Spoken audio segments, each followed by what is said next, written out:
कवि हमारे बीच मौजूद है, हिमांशु लखनवी जी, आपको बुलाना चाहूँगी कृपया। हाँ, सम्मानित मंच को प्रणाम करता हूँ। अगर थोड़ी चहल करनी कम हो जाए तो मैं अपने रंग में आऊँ। ये मंच थोड़ा सा सीरियस होगा और मैं इतना सीरियस रहता नहीं हूँ। तो पहली चार पंक्ति, नौजवान लोग भी बैठे हैं, उससे ऊपर के भी लोग बैठे हैं और बिल्कुल नौजवान लोग भी बैठे हैं। आमिर फैज़ल भाई मेरे बहुत अच्छे दोस्त हैं। ये अक्सर जजेस पैनल में होते तो इनके सामने जब मैं पढ़ता हूँ तो थोड़ा घबराता हूँ। तब चार लाइनें निवेदन करता हूँ, सुनिएगा। ये जो एरिया यहाँ पे मैंने पहले कोचिंग की थी, जब उत्तर प्रदेश में बीजेपी की सरकार बनी, हर सरकार का अपना एजेंडा होता है। जब मोदी जी प्रधानमंत्री बने तो उनका अपना एजेंडा था, जब योगी बाबा मुख्यमंत्री बने तो उनका अपना एजेंडा था। तो मेरी चार लाइनें योगी बाबा का एजेंडा और आपकी नज़र, कि वो खुद नहीं खाते हमें खाने नहीं देते। प्रधानमंत्री जी ने कहा था ना खाऊंगा ना खाने दूंगा, तो कुछ लोग पैक करा कर ले गए। बस इसी रिदम में आप लोगों को आना है। आप लोग मेरे मुताबिक बने। आप मुझे अपना 5 मिनट दीजिए, उसके बाद आप मुझे सर्च कीजिएगा। कि वो खुद नहीं खाते हमें खाने नहीं देते, वो खुद नहीं खाते हमें खाने नहीं देते, पापा भी हमको अब वहाँ जाने नहीं देते, पापा भी हमको अब वहाँ जाने नहीं देते। मुश्किल से मुझको मिल रहे मिलने के ये मौके, मुश्किल से मुझको मिल रहे मिलने के ये मौके, ऊपर से योगी जी भी घुमाने नहीं देते, ऊपर से योगी जी भी घुमाने नहीं देते। भाई झूठ बोल के निकले घर से कोचिंग पढ़ने जा रहे हैं, पता चले पीछे रोमियो स्कॉट पड़ गया। और चार लाइनें निवेदन करता हूँ, सुनिएगा। आजकल फेसबुक व्हाट्सएप का टाइम है सर। होता है कि हम लोग किसी भी कार्यक्रम में जाते हैं तो सबसे पहले उसको अपडेट करना रहता है। तब चार लाइनें निवेदन करता हूँ, सुनिएगा। कि नजरे करम इनायत वो चंद कर रहे हैं, नजरे करम इनायत वो चंद कर रहे हैं, हमें भूलने के रास्ते सब बंद कर रहे हैं, हमें भूलने के रास्ते सब बंद कर रहे हैं।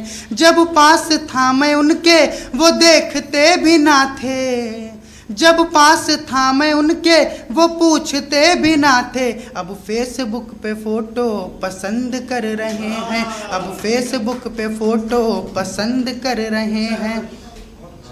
और अभी मेरी पहली बार शादी हुई अमीर भाई। हाँ, अभी पहली बार हुई है तो वही बताएंगे ना। भविष्य किसी ने देख थोड़े रखा है, आने वाले समय में और भी हो सकती है।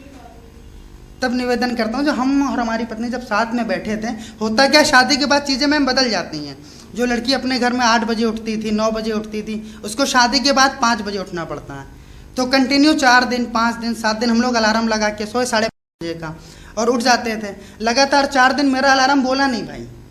तो मेरी पत्नी ने मेरे ओर देखते हुए कहा कि अलार्म 4 दिन से बोल नहीं रहा है, अगली लाइन पे आपका ठहाका मैं सुनना चाहता हूँ। मेरी पत्नी ने मुझे घूरते हुए कहा कि आपका अलार्म बोल नहीं रहा है। तो मेरे अंदर का कवि जागा और मैंने कहा बोलता तो मैं भी तुम्हारे आगे नहीं हूँ। अध्याय समाप्त हुआ। इसी तरह से हम पत्नी बैठे थे, वो इंस्टाग्राम चला रही थी, उसमें ज्वेलरी आने लगी मैम, जैसे आप पहनी हैं वो गोल्ड उसने देखा, सोने का हार, सोने की अंगूठी, तरह तरह की वैरायटी उसने देखी। और उसके बाद जो उसने पहन रखा था वो देखकर मुझसे कहा कि देखने से क्या फ़ायदा, मिलना तो वही है। तो मेरे अंदर का कवि जागा, मैंने भी अपना इंस्टाग्राम खोला, मैंने भी देखा सपना चौधरी, ऐश्वर्या राय, सनी लियोनी। उसके बाद मैंने कहा देखने से क्या फ़ायदा, मिलना तो वही है। तो आप लोग मेरे मूड में आए। मैं और 4 लाइनें निवेदन करता हूँ। अभी हाल ही में मेरी माँ एक्सपायर हुई। 30 मार्च को एक एक्सीडेंट में मैंने अपनी माँ को खो दिया।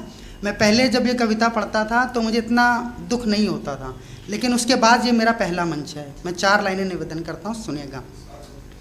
मैं चेहरा माँ का जब देखूं उदासी भूल जाता हूँ, मैं चेहरा माँ का जब देखूं उदासी भूल जाता हूँ। भले नजला बहुत हो पर मैं खांसी भूल जाता हूँ, भले नजला बहुत हो पर मैं खांसी भूल जाता हूँ। मैं वैसे तो नहीं खाता बिना घी की कभी रोटी, मैं वैसे तो नहीं खाता बिना घी की कभी रोटी, मगर जब माँ परस दे तो मैं बासी भूल जाता हूँ, मगर जब माँ परस दे तो मैं बासी भूल जाता हूँ। आखिरी 4 लाइन और अपना स्थान। कि अभी ये भाई बैठे थे, बड़ी इश्क में टूटी सूटी बातें कर रहे थे, मतलब इनको मैं 10 बार सुन लूँ तो सुसाइड करने का मन करने लगे। सच बता रहा हूँ, लड़कों में नेगेटिविटी आती है। मैंने भी प्यार किया और जिस लड़की से प्यार किया उसी से शादी की, लेकिन उसके लिए हनक चाहिए, आपको बात कहने का सलीका चाहिए, आपको लड़ना पड़ेगा अपने लिए। हम लोग एक सीट के लिए नहीं लड़ पाते, लड़की के लिए क्या लड़ेंगे। तब 4 लाइनें निवेदन करता हूँ, सुनिएगा। कि कहने वाले कहते रह गए, हम तो करके ले आए। आमिर भाई सुनो, कहने वाले कहते रह गए, नहीं ये कार्यक्रम में कहते हैं कि मैं प्यार चाहे किसी से करूं, शादी उसी के साथ करूंगा जिससे मम्मी कहेंगी। मैंने इनका स्टेटमेंट सुना है कि कहने वाले कहते रह गए, हम तो करके ले आए। पहले उसकी उंगली पकड़ी फिर हाथ पकड़ के ले आए, पहले उसकी उंगली पकड़ी फिर हाथ पकड़ के ले आए। देख रहे थे सारे दुश्मन हाथ में पत्थर थामे यूं, देख रहे थे सारे दुश्मन हाथ में पत्थर थामे यूं, चुटकी भर सिंदूर की रेखा मांग में भर कर ले आए।